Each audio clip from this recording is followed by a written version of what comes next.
Hindi ako makakarinig din, ano. Kami, ganyan. Okay lang po ba? Oo. Ano pong menu? Ano pong menu? Pangalan po ninyo? Lucrecia. Lucrecia? Lucrecia, ano po? Ano po? Ilan taon na po kayo na? Yan po, hindi ko na matandaan. Ilang taon na ako. Ikaw yung magawak. So, Ikaw mo na magawak. Ang bigat. hindi nyo na po talaga, hindi nyo na po matandaan talaga. Mahirap pa kasi makarinig na binigyan. Anak ko kasi wala dito. Lumapit ka. Ano lang Hindi pumasok. na po yan. At Pasko. Mag-isa lang kayo dito sa bahay na. Mag-isa lang po kayo dito sa bahay. Oo. Ay may asawa ganito di. Nandito sa kalsada mayaw din sila mga babae. Aywan ko kung saan na ngayon. Hindi na namin nakikita dito. Yung asawa, Nandito lang ako mag-isa. yung asawa niyo po na yun. Mga kapatid ko na lang ang nandito. Mga ate ko Asan po? nandyan. Nandito lang po yung kapatid Oo. niyo po. Asan po yung ano niya, yung asawa niya po? Asawa ko naman nandun sa kalsada. Saan po? Dito lang din sa Cavite po? Eh dito na uwi kay mayaw na asawa yan. Pero dito lang po sa Cavite po. Oo, dito lang yan siya. Kundi ewan ko kung saan na ngayon nga area, hindi ko na alam. Yung may anak po kayo? May anak po kayo? Anak po? May anak po kayo? Pati yan ang mga anak ko, mayak anak sa Antique ko di malayo. Sa Antique po. Sa probinsya. 4 na anak, babae. Ang mga anak ko. Ang isa nang kulang matawagan. Wala pang tawag. Tatawagan ko. Hindi niyo po siya hindi niyo po, wala kayong connection po sa kanila. Hindi niyo po talaga sila matawagan. Wala nga ni pagkain. Natuksan ng mga kapatid ko sa mga pamangkin ko. Nakikikain lang ako doon. Ay, taga saan po talaga kayo? Nakatira po. Taga saan po kayo? Yan nga natrangkaso ako. Nag-ano sa kapatid ko malalaki. Ilan po ang kapatid niyo po dito? Hindi ko kuha sa anak nga babae. Doon sa Riyas ang bahay.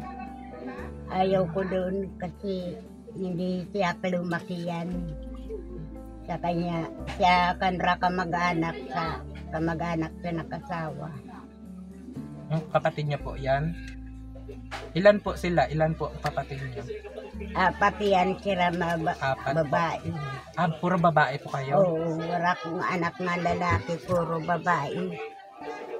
Yung ano niyo po, yung taga saan po kayo? Probinsya po? Taga Samar kami, kami. Northern Samar. Paano po kayo napunta dito po? Nakaano lang kami dito. Nakapunta lang kami dito. Bakit ho? May ano po yung dahilan? May kami dito pa mag-anak. Ngayon Nilipat po kayo dito? Oo. Nilipat pa. Sige, go. Tanong niyo na si nanay. Lakasan mo yun. Ano po yung ano nyo? Ano po yung pinagkakitaan nyo? O ano po yung trabaho nyo po?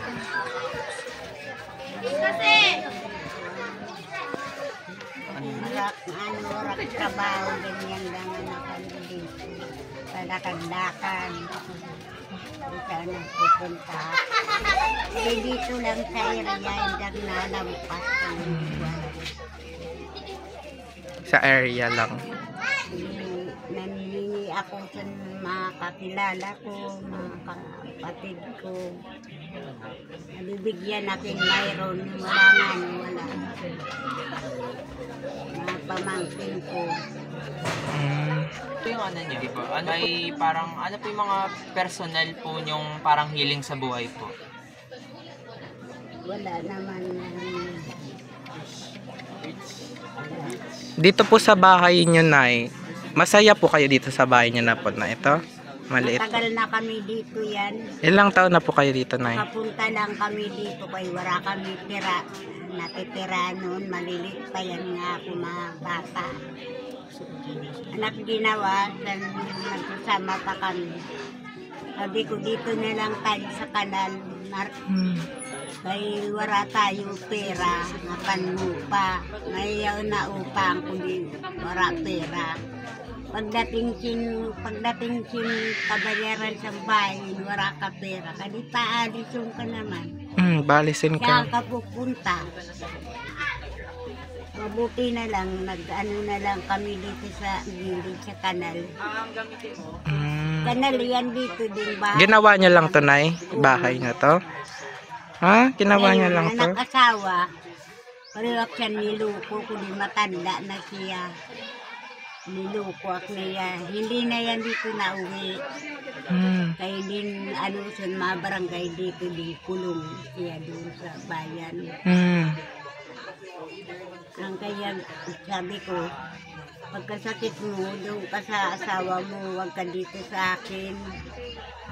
Kaya hindi ko na ikaw hawak. Nag-ano ka daw sinasawa, kaya ayaw mo na sa akin. Mapunta ka ka dito sa akin. Nandito na mga kapatid, kaya nga hindi yan dito nakakauwi. Kaya kapatid na lalaki.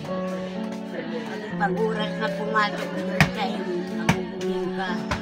Pumunta ka dito ba agad, magpatawag ka sa mga kapitbahay mo dyan. Ang kapatid niya po yan, Nay? Na ikaw nga ni makita doon sa mayaon Kronican, doon. Doon pa po. May tindahan, kapatid ko yan. May tindahan po siya doon. Oo. May tindahan yan. Kapatid ko yan.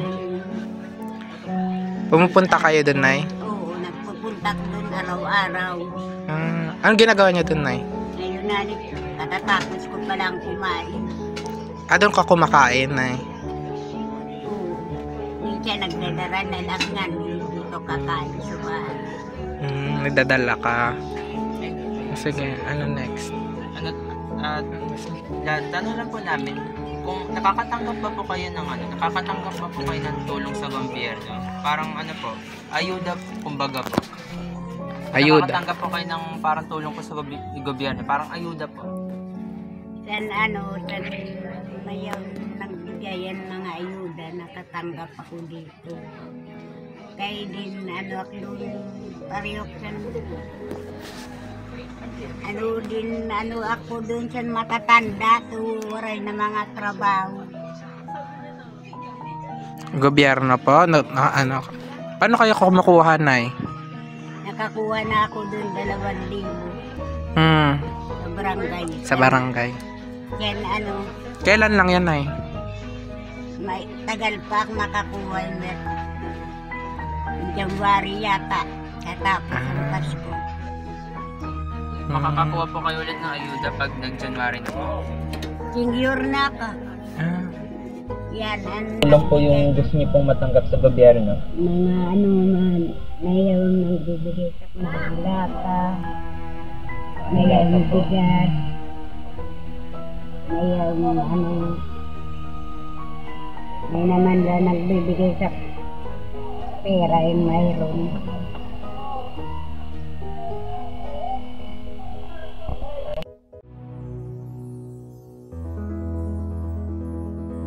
May po kami, may bibigay po kami sa inyo. May bibigay kami sa inyo, Nay, ha? Maliit lang to, Nay, ha? Sige, wait. Ito na yun.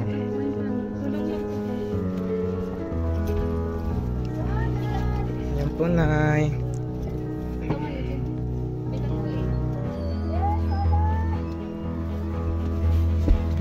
Isa mo buksan, Nay?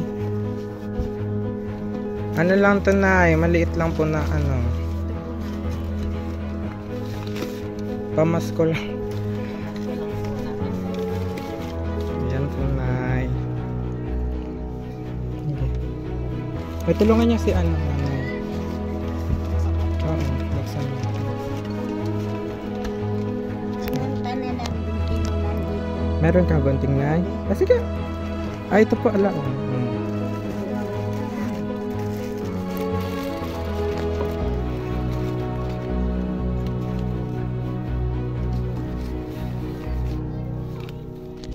Ano to, Nay, nasa likod? Ay, sorry, Nay. Ano to, Nay, nasa likod natin, Nay?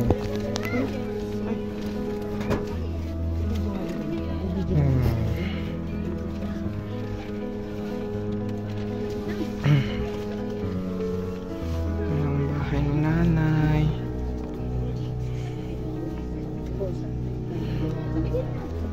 Ayan, Nay, oh.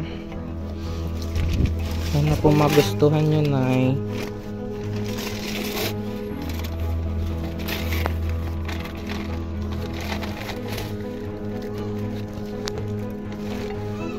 Ayan, babait naman mga bata.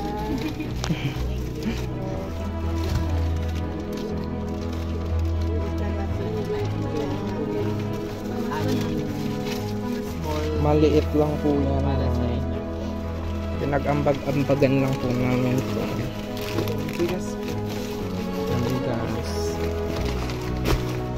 Ay, hala, nahulog. Sorry.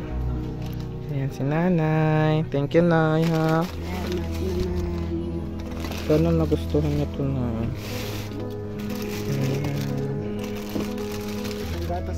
Ayan sila.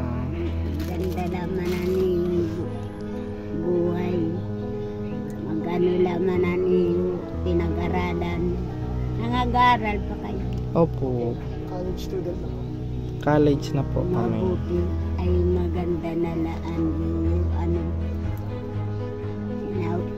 Nakarating kayo dito sa atin, hindi ko alam. Maliit lang to, Nay. Okay lang yan. Okay lang yan, Nay. Gusto pa po na sana namin na mas Kilala malaki. niyo ng kilala, kiyan. Si ano, Sin- sino yan? Ang pangalan? Apo, yung kaibigan po ng ano namin. Oo. Kaya dito sa Manangan. Siya po ang nagsabi sa inyo. Sabi ko kailan? Sa Merkulis. Kaya ngayon dakma, umalis kanina pa. Umalis lang, saglit lang, nag-ano lang. Ay, inantay niyo kami, Nay? Inantay niyo kami dito? Oo. Sabi Mm. ko, sana daw na to. Sabi niya, may isa kong pupunta dito, nahapon na. Nakahiga ako dito. Natutulog ka nga, Nay, eh. Tutulog ka. Kala namin tulog ka. Mabuti, hindi ako umalis kayo mamaya-maya. Kung hindi kayo dumating, naalis at kana, pupunta ko minsan. Kapatid ko, kaya araw-araw lagi at nandoon. Makakita nga ni kayo nga may doon sa Coronis. Dito pa banda, may doon tindahan, kapatid ko yan. Tinda. Ano pong pangalan ng tindahan nila? Si Rupo yan ang pangalan doon. Ano pong tinitinda nila doon? Kubliti. Ano pong tinitinda nila po? Mga chichireya, bigas, mga pagkain, mga bata. Nagbibigay naman po sila sa inyo. Oo, Ah. araw-araw lagi ako nandun, gabi-gabi. Mm. Tayo hindi ako nga doon nakakarating sa kanya, kaya dito nagpupunta. Ano, kumusta ka na? Ba't hindi ka doon na ano sa bahay? Hindi ko ayoko na, napapagod na ako. Papayag naman mga bata. Thank you po. Thank you po, Nay. Thank you po so much. Sana ma-enjoy niyo po yung Pamasko namin. Pamasko. small gift para sa inyo po. Nakapunay daw na yan mga bata. Salamat na mga bata. Salamat po.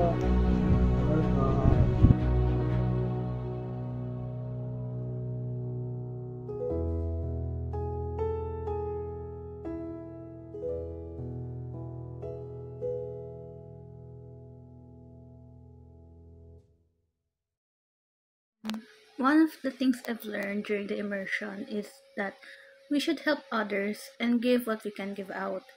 Not necessarily na lahat ibigay, but kung ano yung kaya natin, then we have the choice to help them.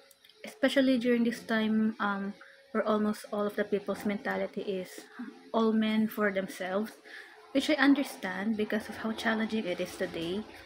But we have the choice to create a better place for others, and it's up to us if we want to make a difference. This is my reflection on the interview that we did for this exam. Firstly, I would like to thank the sweet old lady that we interviewed. I hope that she gets the help she needs and that her condition, along with her current life, gets better. Now, for my reflection, I would like to say that I am more than thankful to be living with my family. I get to be with the people who love and care for me, people who I grew up with. I get to be with them. And for the life that I currently have, I truly appreciate it. I wish nothing but the best to all the people who loves and has loved me dearly.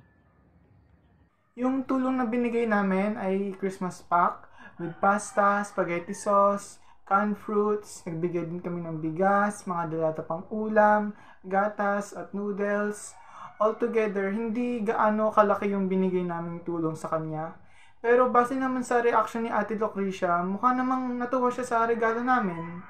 It shows na kahit simpleng regalo lang ang ibibigay, kaya pa din ito magpasaya at magbigay ng malaking impact sa mga tao. Na-enjoy ko talaga makita yung ngiti ni Ate Lucrecia habang binibigay namin yung regalo namin sa kanya. Throughout this immersion, nagkaroon ako ng confidence na humarap pa at tumulong sa mga underprivileged people. Yung journey po namin, for me po, yung reflection ko is, yung journey po namin kay nanay is sobra pong memorable experience. Like, pagpunta pa lang po namin, alam na namin magiging worth it yung pagpunta namin doon. Sobrang saya. Kasi, nakita namin yung ngiti ni nanay is, worth it. Kasi, sobrang thankful kami doon sa friend ni Pao. And sobrang nakakatawa kasi nakatulong kami. And then tsaka, ang cute ng reaction ni nanay. Most sa akin, yung reaction ni nanay. Sobrang cute. Yung binigay pa lang namin